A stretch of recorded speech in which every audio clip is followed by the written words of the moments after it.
Alright guys, so today we're going to learn about seasons. For seasons, I always like to start at either winter or summer. So you're always going to find your winter either over here or over here. It's always going to be on the side of one of these diagrams. And that's only because that's the only way that they can really show whether the axis is pointing towards or pointing away. Alright, so I'm just going to say in the northern hemisphere, since that's where we live. We live in the northern, and this would be the southern hemisphere. But in the northern hemisphere, if we are tilted away from the sun like we are right here, it's going to be winter. That causes us, because of the angle of it, that causes us less daylight hours. Approximately 9 hours of daylight and 15 hours of night on its longest night and shortest day. So that's going to be the winter solstice, would be the first day of winter. Then you have, of course, these are all your winter months right here. So these are December, January, February, and then some of March. Once we hit right here, this is going to be, once we hit here, this is going to be spring. That's going to be specifically March the 22nd is the, what they call the vernal equinox, equa meaning equal. So that gives us 12 hours of day and 12 night hours. And so this is March, this is April, May, part of June. Right here on June the 21st or 22nd, it does fluctuate from time to time, is going to be our summer. That's going to be our summer solstice. That means the first day of summer. Here we've got many more hours of daylight. We've got 15 hours of daylight and 9 hours of night. Because we have so many hours of daylight and our sun warms our earth, that is why it's much warmer in the summer. So here we've got June, July, August, part of September. Then we hit September the 22nd, which is what we call our autumnal, A-U-T-U-M-N-A-L,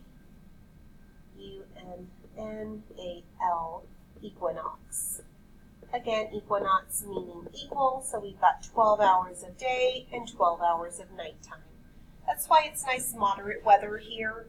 So this is September, October, November, and then part of December until we get around to winter again. So guys, it all really has to do with the amount of daylight hours, and obviously if you have more daylight hours, then you've got the sun shining down. You feel it as soon as you go outside. If you hit the sun, you feel its warmth. So longer hours of daylight is going to be summer. It's going to be tilted towards Earth. If it is winter, it will be tilted away from Earth. So the Earth rotates. Another word for rotates is going to be spins on its axis at a 23.5 degree angle. Okay, this rotation, this spinning rotation causes day and night. And the revolution, that means going around the sun. Okay, there's the revolution. That's the Earth going around the sun and Earth's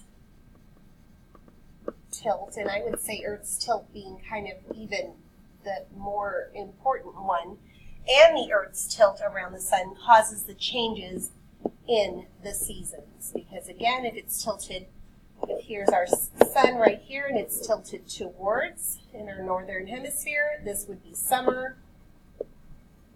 If it's tilted away, like down here in the southern hemisphere, then it would be winter. So it really all mostly has to do with that tilt. And of course, as it moves along, it changes that tilt.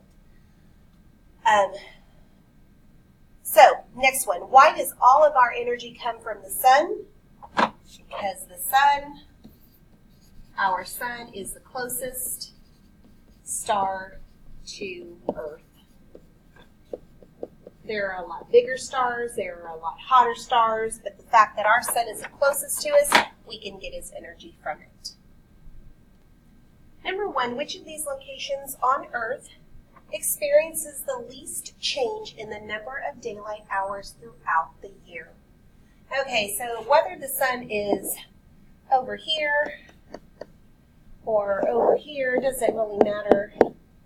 The way that this is, our equator, no matter what, receives most of the Earth's, most of the sun's energy. Whether it's on, over here, again, you can see it over here, you can see it over here. It's just nice direct sunlight.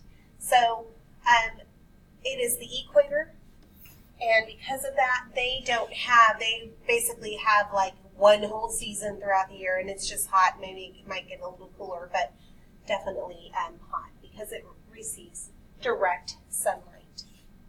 Because direct, meaning straight on, it's not like at an angle where it can ricochet off and such. So, because direct sunlight all year round. And it allows it to penetrate into that Earth. Okay, so I'm going to erase this because that was just kind of my example there. Earth would not have seasons if it no longer tilted on its axis. This is our correct answer. I love this. It has that tilt. If it stopped rotating, we wouldn't have, that causes day and night rotation. That's spinning. Took an additional month to orbit the sun, well, that would just be a longer year. So that doesn't really have anything to do with the weather. Revolved around the sun in the opposite direction. Again, that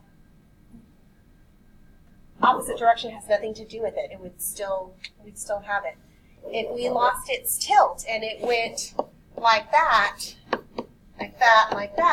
basically the hottest part would just be, whatever, again, here the equator, here the equator, here the equator. That would be all the same, but we would always have like cold at the poles, so we would have just one season. It wouldn't have a chance to actually tilt towards and give us more daylight hours over here and less daylight hours over here. So student draws the model shown below. We've got the sun over here, and then the Earth would be right over here. And I think we're losing a little bit in this picture here, but which of these best compares the location at locations X, which is where Earth is, and Y. So I'm going to draw what should be here. Not sure why this would happen here. So we've got, it should be, I'm going to just kind of do it right here. We've got Y right here, and then X is right about right here. Okay, so already by looking at this, I'm just going to jump on this a little bit. Over here in the northern hemisphere, which is this side over here, it's tilted away from the sun. You can see that it's kind of, if you were to turn that into an arrow, that would be tilted away, so it would be winter here. And of course over here, turn this into a little arrow, and it's kind of tilted towards the sun, so we would be in summer.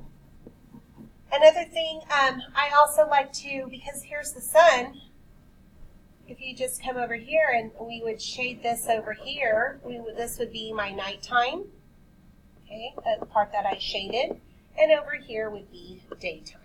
So that just kind of gives me a quick little dump. So, which of these best compares the conditions? Is it day at location X and night in location Y? Well, it's actually day in both of those, so day in both. Is it winter in location X? No, because X is in the southern hemisphere over here. So that's summer in location X, so that one's wrong. There are more hours of daylight in location X, so location X is in summer, so that's true. I like this one. And more than at location Y. So location Y is in winter, so winter has 9 hours of day, and summer has 15 hours of day. So I do like that one. The moon is brighter when viewed from, okay, so that doesn't make a difference. So the correct answer is H.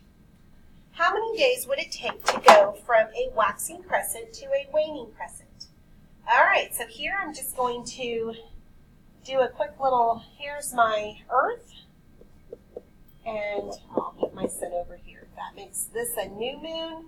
This one would be my first quarter. This one would be my full moon. This one would be my third quarter. So 3, first, full, new, and they want to know to go from a waxing crescent. I know that waxing crescent is going to be here. It should probably look a little like this. It's a little hard to, okay, that looks awful. But that is a waxing crescent. I know it's waxing because my light is on the right, and it's smaller than half, so it's a crescent. To a waning, waning is going to be over here on this side, and it's going to be a waning crescent. So my crescents are always together on one side. So on here, I'm doing that. So if I'm waning, wane, wane, go away. My light is on the left. If I've gone away, then I have left the building, and this would be my waning crescent. So how many days does it take to go from a waxing crescent to a waning crescent? Okay, so I know this is kind of a mess, but if you cut this in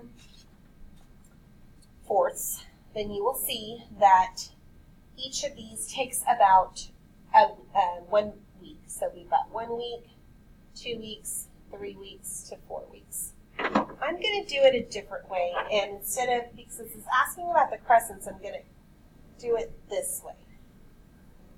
That way so each of these quarters is 1 week, 2 weeks, 3 weeks. So 3 weeks is about 21 days. So 3 weeks, about 21 days.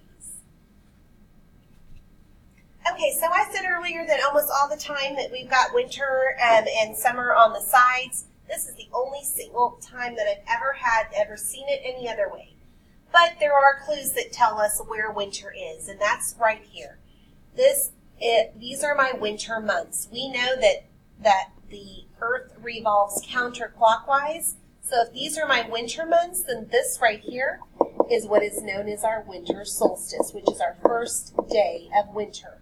After winter, this is going to be spring, or spring equinox, if you want it. They call it a vernal equinox. This would be our spring months. After spring, we've got summer solstice. These would be my summer months. And this one right here is going to be my autumnal equinox, or fall. All right. So here they're looking for where the northern hemisphere experiences the beginning of spring. So again, I always like to start on the sides because they're going to be my winter or my spring.